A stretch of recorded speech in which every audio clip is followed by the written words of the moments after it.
बनीगाला में मीडिया से गुफ्तगू करते हुए शाह महमूद कुरैशी का कहना था कि बनीगाला की सड़क काट कर क्या पैगाम दिया जा रहा है। सड़क बंद है, इमरान खान कल सुप्रीम कोर्ट कैसे पेश होंगे, किसके कहने पर कंटेनर्स लगाए गए हैं।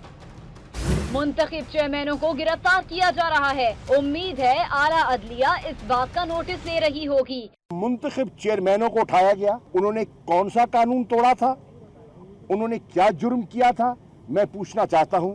और अदलिया को, आला अदलिया को मुझे उम्मीद है कि ये चीजें नजर आ रही होंगी।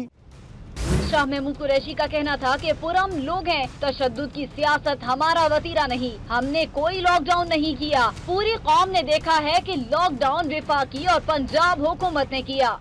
हमने कोई लॉकडाउन नहीं किया।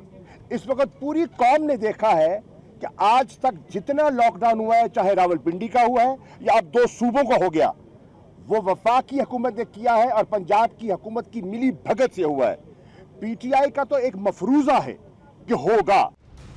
शाह महमूद कुरैशी ने मजीद कहा कि हुकूमत के कौल और फेल में तजाद है।